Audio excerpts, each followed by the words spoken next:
Hi, welcome to dish home cooking. இன்றைக்கி நம்மளோட special recipe வந்து ஆட்டா மாவில் செய்யக்கூடிய ஒரு மரக்கறி சப்பாத்தி. சிலருக்கு வந்து உணவில் ஆட்டா மாவை சேர்த்துக்கிற சொல்லி சஜஸ்ட் பண்ணியிருப்பாங்க. அப்போ அந்த மாதிரி இருக்கிறவங்க டெய்லி ஆட்டா மாவில் சப்பாத்தி செஞ்சு சாப்பிடும்போது ரொம்பவே அவங்களுக்கு போரிங் ஆயிடும். இப்போ அவங்களுக்கு இந்த மாதிரி ஆட்டா மாவில் விதமாக செஞ்சு கொடுத்தீங்கன்னு சொன்னால் ரொம்ப நல்லா இருக்கும். அதோட ரொம்பவுமே சத்தான ஒரு உணவாக இது இருக்கும்.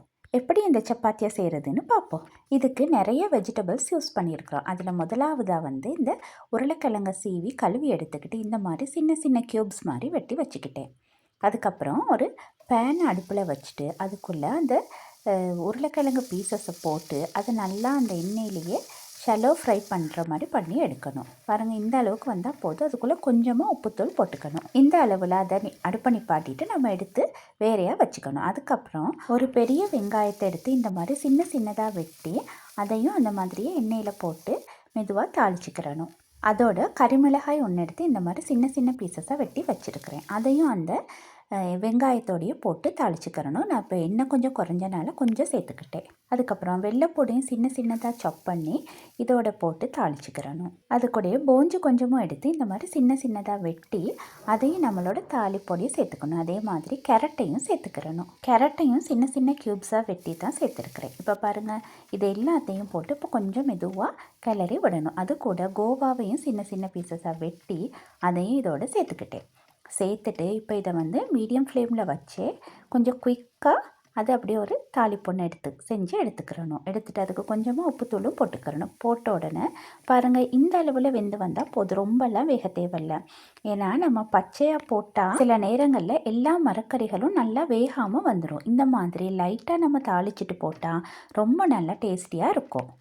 அதுக்கப்புறம் நம்ம இப்போ சப்பாத்திக்கான வேலையை தொடங்குகிறோம். நான் இன்றைக்கி 500 கிராம் அளவுக்கு ஆட்டா மாவு மட்டும்தான் எடுத்துருக்கிறேன். வேறு எந்த மாவும் கலக்கலை.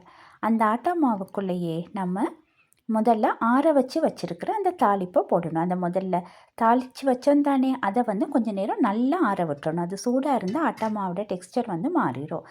அதனால் நல்லா ஆற விட்டுட்டு அதை நம்ம இந்த ஆட்டா மாவுக்குள்ளேயே போட்டு இந்த மாதிரி கையால் நல்லா பிசைஞ்சு விடணும். இப்போ நம்ம இப்படி பிசைகிற நேரம் அதில் லேசாக கொஞ்சம் தன்மையெல்லாம் இருக்குன்னா அந்த ஆட்டா மாவுக்குள்ளே அது உறிஞ்சு பட்டுரும். நம்ம முதல்ல ஷலோ ஃப்ரை பண்ணி வச்சுருந்த உருளைக்கிழங்கையும் அதுக்குள்ளே சேர்த்துக்கணும். அதோடு சேர்த்து வெங்காயம், பச்சை மிளகாய், கருவேப்பிலை இதையும் சின்ன சின்னதாக சாப் பண்ணி இதுக்குள்ளே போட்டுட்டு எல்லாத்தையும் நல்லா இந்த மாதிரி பெசரி விடணும்.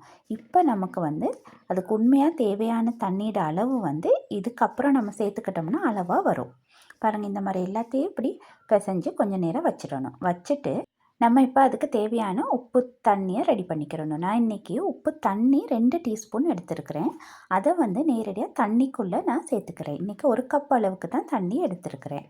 அந்த தண்ணியை கொஞ்சம் கொஞ்சமாக ஊற்றி நம்ம இந்த மாக்கலவையை செஞ்சுக்கிறணும். இப்போ பாருங்கள், உடனே நிறைய தண்ணி ஊற்றிடக்கூடாது. இல்லாட்டி தண்ணி கூடிருச்சுன்னா நம்மளோட சப்பாத்தி வந்து அழகாக வராது. பாருங்கள், இந்த மாதிரி நல்லா அதில் இருக்க எல்லா மாவையும், ஏன்னா நம்ம தண்ணியில் உப்பும் கலந்துருக்கிறதுனால அந்த மாதிரி கணக்காக ஊற்றி இப்படி நல்லா பிசைஞ்சு எடுத்துக்கிறணும். பாருங்கள், இப்போ நம்ம உப்பு கலந்த தண்ணி முடிஞ்சிருச்சு. அதுக்கு பிறகு நான் லேசாக தண்ணி கொஞ்சம் பச்சை தண்ணி எடுத்து அதை இந்த மாதிரி கையில் ஸ்ப்ரிங்கிள் பண்ணி தேவையான அளவு ஊற்றி அதை இப்படியே பிசைஞ்சு நான் மாக்கலவையை ரெடி பண்ணுறேன். பாருங்கள், இப்படி பண்ணக்குள்ளே நல்லா அது வந்து நீடும் ஆகிரும். அதோட அந்த தண்ணி வந்து அதிகமாகிராமல் அருமையான ஒரு கன்சிஸ்டன்சி வரும். பாருங்கள், இப்போ இப்படி இந்த மாதிரி எல்லாத்தையும் பிசைஞ்சு ஒரு 5 நிமிஷத்துக்கிட்ட ஆகும் நல்லா பிசைஞ்சு எடுத்தால் நம்மளுக்கு சப்பாத்திக்கு தேவையான இந்த மாக்கலவை வந்து ரெடி ஆகிரும். பாருங்கள், எவ்வளோ அழகாக வந்திருக்குன்னு சொல்லி. இதில் அந்த வெஜிடபிள்ஸும் நல்லா அதோட நல்லா ஒட்டி பாருங்கள். இல்லாட்டி சில நேரம் வெஜிடபிள்ஸ் நம்ம பச்சையாக போட்டு அது அப்படியே கலண்டு விழுந்துடும். இந்த மாதிரி போட்டிங்கன்னு சொன்னால் அந்த மாவோட நல்லா சேர்ந்து உங்களுக்கு டேஸ்ட்டும் ரொம்ப அருமையாக இருக்கும், பார்க்கவும் அழகாக இருக்கும். அதுக்கப்புறம் இந்த மாதிரி ஒரு சின்ன உருண்டைகளாக நீங்கள் அதை உருட்டி வச்சுக்கிறணும். அப்போ இதுக்கு வந்து தேவையாக இருந்துச்சுன்னு சொன்னால் கொஞ்சமாக எண்ணெய் விட்டு நல்லா 2 சைடுக்கும் 2 கையும் கூட பாவச்சு நல்லா உருட்டி எடுத்து வச்சு ஒரு 10-15 நிமிஷத்துக்கு ஒரு மூடி ஒன்று போட்டு அதை அப்படியே ரெஸ்ட்டில் விட்டுறணும். பாருங்கள், இந்த மாதிரி நல்லா அப்படி உருட்டி எடுக்கணும். அப்போ தான் அந்த க்ராக்ஸ் எல்லாம் இல்லாமல் வரும். இல்லாட்டி நீங்கள் அந்த சும்மா ஒழுங்காக உருட்டாமல் விட்டிங்கன்னா நீங்கள் அடுப்பில் வச்சு சுடுற நேரம் நடுவால் அது வெடித்து வெடித்து வந்துடும். பாருங்கள், அப்படி வராமல் இருக்க இந்த மாதிரி நல்லா எண்ணெய் கொஞ்சம் ஸ்ப்ரே பண்ணிவிட்டு கையால் நல்லா உருட்டி உருட்டி வச்சிடணும். சரியா? இப்போ இதில் வந்து கடைசியில் நம்ம அந்த மூடியை போட்டு மூடுற நேரம் மேலால் கொஞ்சம் எண்ணெயையும் ஸ்ப்ரே பண்ணி வைக்கணும். அப்போ அது வந்து காஞ்சி போகாமல் இருக்கும். அதுக்கப்புறம் நம்ம உருட்டி வச்சுருக்கிற சின்ன சின்ன உருண்டைகளை நல்லா ரோலிங் பின் ஒன்றால் இந்த மாதிரி நல்லா ஃப்ளட் பண்ணி எடுத்துக்கிறணும். எடுத்துகிட்டு நம்ம அதுக்கு அழகான ஒரு சர்க்கிள் ஷேப்பில் அதை வெட்டி எடுத்துக்கிறலாம்.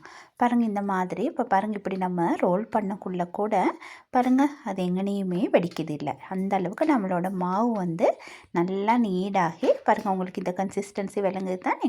அதுக்கப்புறம் சின்ன சர்க்கிள்ஸாக வெட்டிக்கிற போகிறோம். ஷேப் பண்ண வச்சு நான் இன்றைக்கி இந்த சர்க்கிள் லஞ்ச் பாக்ஸ் ஒன்று தான் வச்சுருக்கிறேன். அதில் இந்த மாதிரி வெட்டி எடுத்திங்கன்னா பாருங்கள், எங்கேயுமே சின்ன வெடிப்பு கூட இல்லை. அதில் பாருங்கள், அந்த மரக்கறி கொட்டுதும் இல்லை. பாருங்கள், இந்த மாதிரி வெட்டுற நேரம் இல்லாட்டி சில நேரம் நம்ம பச்சையாக மரக்கறி போட்டால் அது இந்த மாதிரி எடுக்கிற நேரம் கீழே கொட்டிடும். பாருங்கள், அந்த மாதிரி இல்லாமல் ரொம்ப அருமையாக வந்திருக்கு. இந்த மாதிரி சின்ன சின்ன சர்க்கிள்ஸ் நம்ம முதல்ல வெட்டி எடுத்து வச்சுக்கிறணும். அதுக்கப்புறம் நம்ம அடுப்பில் அதை எப்படி சுடுறதுன்றதை பார்ப்போம். நான் 4-5 சப்பாத்திகளை இந்த மாதிரி வெட்டி அதை வேறையாக எடுத்து வச்சுக்கிட்டேன். அப்போ நமக்கு சப்பாத்திகளை சுடுற நேரம் ரொம்ப ஈஸியாக இருக்கும். அதுக்கடையில் இந்த மாதிரி வெட்டுப்படுற துண்டுகளையும் திருப்பி உருட்டி அதையும் அந்த ஷேப்புக்கு வெட்டி எடுத்துக்கணும். அதுக்கப்புறம் ரொட்டி தகவலானதோ அதுக்குள்ளே எண்ணெயை ஸ்ப்ரே பண்ணி விட்டுட்டு இந்த மாதிரி டிஷ்யூனால் ஸ்ப்ரெட் பண்ணி விட்டுறணும். பாருங்கள், நம்ம முதல்ல வெட்டி வச்சிருக்கிற அந்த சப்பாத்தி எப்படி அருமையாக இருக்குன்னு போட்டுட்டு இந்த மாதிரி 2 பக்கமும் திருப்பி திருப்பி போட்டு அது நல்லா வேகிற வரைக்கும் இந்த மாதிரி திருப்பி போட்டு வேக விடணும். பாருங்கள், ரொம்ப கருகவும் கருகாது.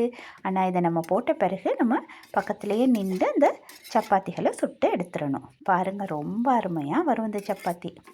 நீங்கள் சாப்பிட்டு பாருங்களேன் அதோட டேஸ்ட்டை.